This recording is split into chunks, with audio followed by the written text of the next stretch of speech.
Hi BookTube, Aaron here, hope you're doing okay. Today I'm going to share my master plan for reading for 2023. This is, I suppose, a little different to a reading goals video, although it's not going to completely preclude all of the goals I set up at the beginning of the year. I'm seeing it as a bit of an appendix to my reading goals, and it's, I suppose, a reassessment now that we're about a month or so into the year, and I'm just seeing how I've been doing and maybe how I might want to change things as the year goes on. So I'm splitting this into two halves. So the first half of this is going to be things that I knew at the beginning of the year. So that's all the goals I set up and the things I knew I wanted to do at the beginning of the year. And then the second half is then going into some of the changes that have happened between the beginning of the year and now, which isn't really that much time, so it could change even more by the end of the year. But anyway, I'll quickly run through my sort of all the reading plans I had at the beginning of the year. So my three main goals, which were pretty vague to be honest, were to read more mammoths, so to read some big books, about 800 pages or more, to do more rereading, because although I did a bit of that in 2022, I didn't do nearly as much as I would have liked. And actually, so far this year, I have done a good amount of rereading, and actually a lot of the books I've been reading have been pretty long as well. So I'm doing pretty well with those two goals, even though I'm only a month or so in. And the third was just cool authors that I'd like to spend more time with. And so I just had 5 authors that just either sounded cool or I've read a little bit from or heard about that I just want to check out. And they included Ralph Ellison, Lydia Davis. I want to read some of her stories this year. So Thomas Brown, he keeps coming up all over the place.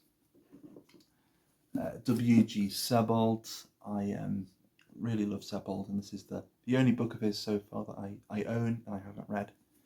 It's Austerlitz, if you didn't see. And the last one is Arthur Rimbaud, and so a bit of poetry in there too. And so yeah, there were 5 authors that I really wanted to check out, and that's still the case now. I still want to read at least one thing by all of those authors this year. And then there are a few events and challenges and projects that I could see myself doing as well at the beginning of the year. So I've been making my way through Proust, and I've been making way so far. I've been doing okay with Proust so far this year.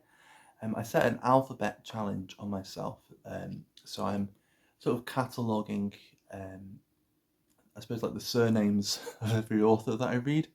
So I want to read a surname beginning with every letter of the alphabet. So it's a bit of a weird, challenge, but I've been able to check off a few letters so far, and at the end of this month I'll give a little progress report and see how I'm doing. And then there's a handful of events that I knew I wanted to take part in. So there's March of the Mammoths, Saga-long, so reading some Icelandic sagas, Shake-tember in September, so reading Shakespeare, and then there's October, what is it called? Victober in October.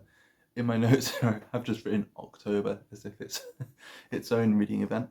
And then I want to read for the BookTube prize. I've signed up and I've been allocated, I think it's Division A or Division 1 for the Octafinals. So I've got my 6 books to read for that. And then there's Classics and Company, which I think later this month I'll be hoping to join in with their second book for the year.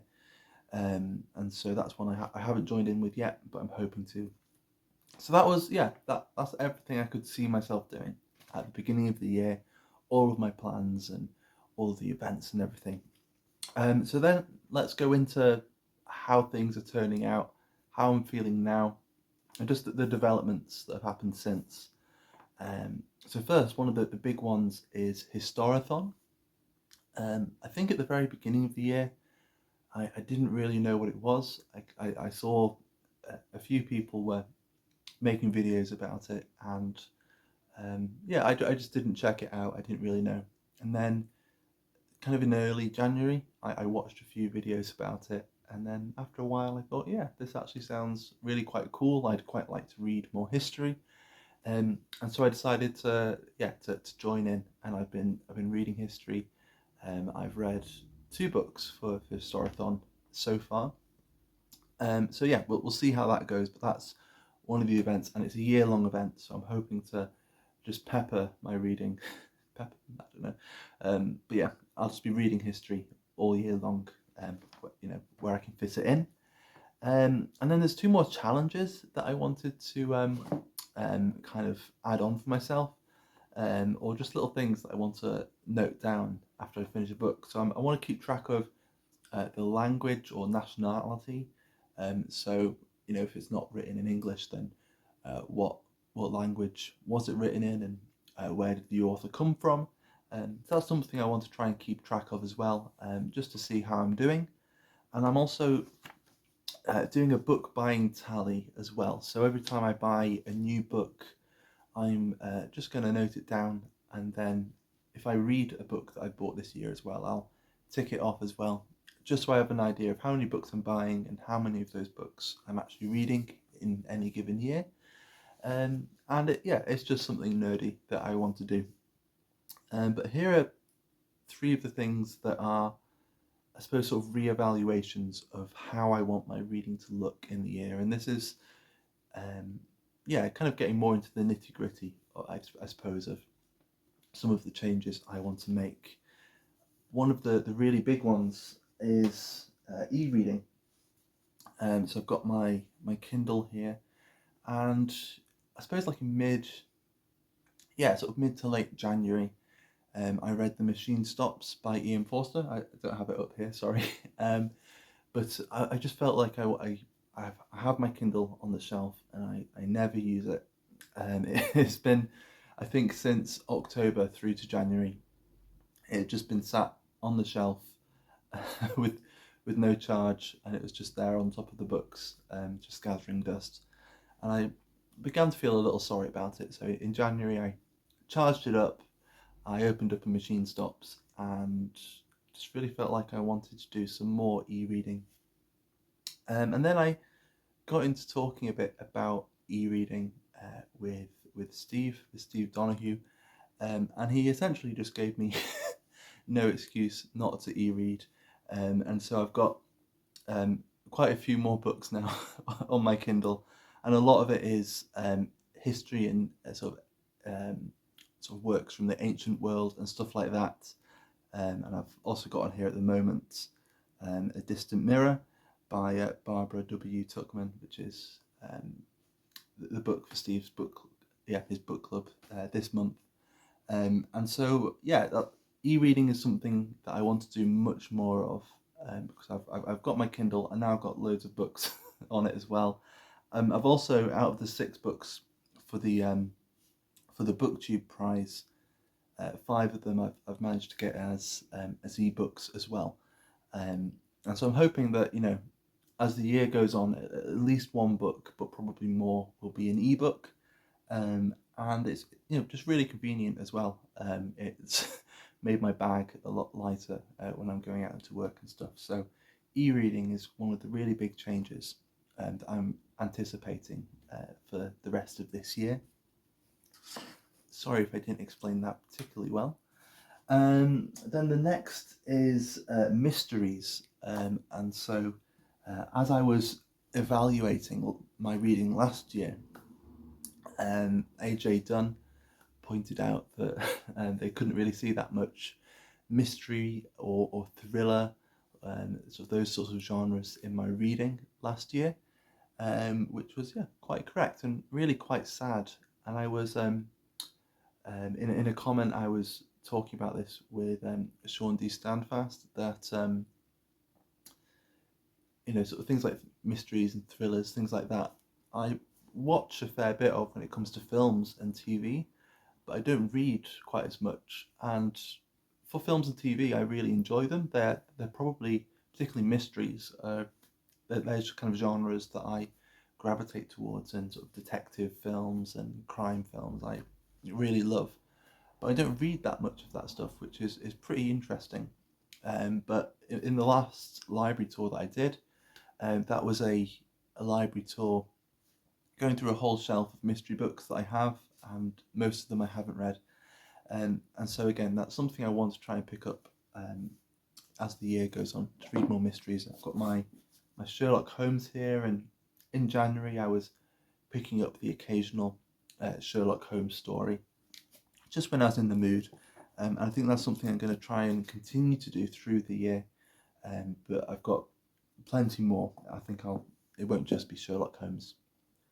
And then the last one, the last thing that I want to discuss, it might be again a little more vague. I'm not sure, but essentially, what have I said here? I've written down "read what I want" with a question mark, and it was raised by, again, it was when I was going through my reading goals, and I was talking about Anna Karenina by Leo Tolstoy. This is the pick for Classics and Company, and so a reading event I've already said I'm going to join in with, which is hosted by Anna Novella and Micah Cummins. And they're going to be reading this at the end of the year in December. And last year I read, for March of the Mammoth, I read War and Peace by Leo Tolstoy. And by the end, I just felt like I just couldn't get enough of his writing. And so almost as soon as I'd finished War and Peace, I was just itching to get myself a copy of Anna Karenina and start reading it. And then other things came up, and I decided to wait a little while. And then I saw that they were going to be reading it at the end of this year. And I thought, great, there we go. I know when I'm going to read Anna Karenina. I just have to be really, really good and wait. And then I'll be able to read it at the end of the year. And and David Wiley, again, this video is really just booktubers kind of calling me out and just getting me to reevaluate my reading, which is great. And David was saying, if you want, if you're saying you really want to read it now, why aren't you reading it now? And it's a good question, and I still haven't picked it up. And I think, at least in the case of Anna Karenina, I think I will be quote unquote good and wait until the end of the year. I'm going to see it as my dessert, just something to look forward to at the very end of the year. But it does raise the question, because I am a bit of a mood reader, really, when it comes down to it. And for a while I didn't like the idea of admitting that I was a mood reader. But yeah, when it comes down to it, I'm a mood reader. And although I do make these plans, there is a part of me that gets really stressed out when I make them, because I'm so committed to these plans. And of course, I don't have to go through with it. I don't have to do anything. It's reading. It's a hobby. But yeah, I still, I'm signing up for the BookTube prize, and deciding to do March of the Mammoth and Shake-Tember. And it's filling up slots, because I'm not a terribly fast reader. So with every month, there's only so much I can read. And it gets me thinking, well, do I have time to really read what I really want to read? And am I really reading what I want? So at the moment, I've decided not to read Anna Karenina, because it's a massive book. And I mean, at the moment, I'm reading four books that are over 700 pages. I think The Luminaries by Eleanor Catton is probably the shortest of them. So I'm keeping myself very busy, and I've got lots of really big books going on all at the same time. And yet, what David said, sorry if I'm rambling a bit, but what David said really did get me thinking, am I really reading what I want to read? And although, that there are commitments and things that I'm really hoping to get involved with, like Classics and Company and Victober and Saga Long, and even maybe more of Steve's book club as well, depending on what he decides to read.